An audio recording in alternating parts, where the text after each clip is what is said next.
On voulait en savoir un peu plus sur les nouveautés en termes de caméras de Sony et je me suis dit qui de mieux placé qu'Olivier Biron, directeur technique chez Trio Orange, pour nous parler des nouveautés.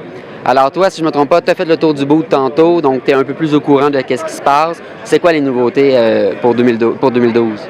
Bon, dans le côté assez abordable, il y a deux caméras qui sont très intéressantes, dont devant nous, nous avons la PMW 100, la plus petite caméra dans la lignée des XDCAM EX.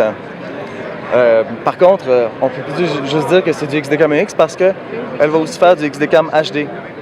Donc, la même architecture qu'on connaît avec la XDCAM PMW EX1 et la EX3, ou EX1R, EX1 et EX3. Par contre, léger, petite, sensible. Bon, ils ont rajouté des petits drôles de choses genre Night Vision. Bon, qui sert du Night Vision? Bon, posez-moi la question. mais par contre, ce qui est intéressant, c'est qu'en plus du XDCAM HD, comme on disait, on retrouve aussi Timecode In and Out et Genlock.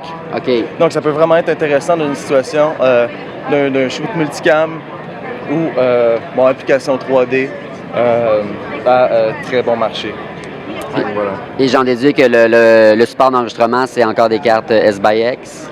Encore des cartes S-by-S, comme on connaît, de lignée de XDCAM. C'est bien. Puis est-ce que tu t'es informé sur le coût de vente ou à combien pourrait ça va être chiffré? Un petit peu en bas de 5 000 $. OK. Donc, comme on disait, très abordable. Ça peut être une belle addition à une PMW EX1. Encore plus petite, une belle lentille. Bon, on sent aussi que c'est petit, mais bon, que voulez-vous? Une belle nouveauté. Belle nouveauté, oui. Dans le plus haut de gamme, cette année, Sony nous arrive avec un nouveau modèle dans sa série des NEX. Oui, la FS700, qui est essentiellement, on reconnaît le boîtier de la FS100. Maintenant, par contre, plusieurs éditions qui sont très bienvenues. On a un port SDI qui nous sort du côté HDMI. Par contre, le HDMI est encore là. Donc, pour les gens qui ont déjà investi dans petit moniteur HDMI, bon, c'est encore là. Le SDI, on va dire, très intéressant. Aussi, le capteur est maintenant un capteur 4K. Donc, ils nous disent qu'éventuellement, vont sortir un recorder 4K qui nous permettra d'enregistrer 4K. Le format d'enregistrement est encore du AVC HD 2. Donc, bon, le 1080-60P qu'on a connu avec la FS100 est encore là, mais tout aussi un petit peu compliqué pour aller le rechercher ou le travailler en post-production, à vrai dire. Et par contre, on va retrouver une roulette de filtre.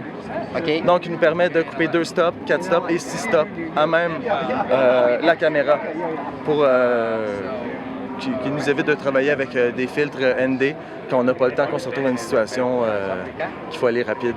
OK. Il faut être rapide dans le tournage. Et ce modèle-là se chiffre à combien? Dans les 8 000, 9 000 $. Fait intéressant, on retrouve maintenant un contrôle de zoom sur la poignée. Pour l'instant, il n'y a aucune lentille qui fonctionne avec ce contrôle, mais on peut se dire que dans l'avenir, il va y avoir des lentilles qui vont être compatibles avec cette option. Donc, très intéressant. Et en terminant, on découvre que Sony se met aussi à l'ère du Thunderbolt. Oui, effectivement, l'année passée, on a vu apparaître le Echo de Sony, entre autres.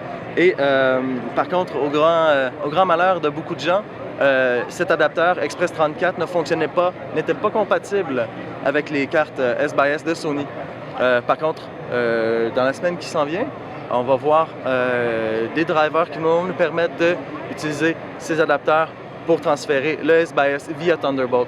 Donc, ça va nous permettre d'aller un peu plus rapide que les solutions de Sony qu'il y avait en USB 2. Très bien apprécié. C'est vraiment génial. Merci beaucoup, Olivier, pour la visite. Merci.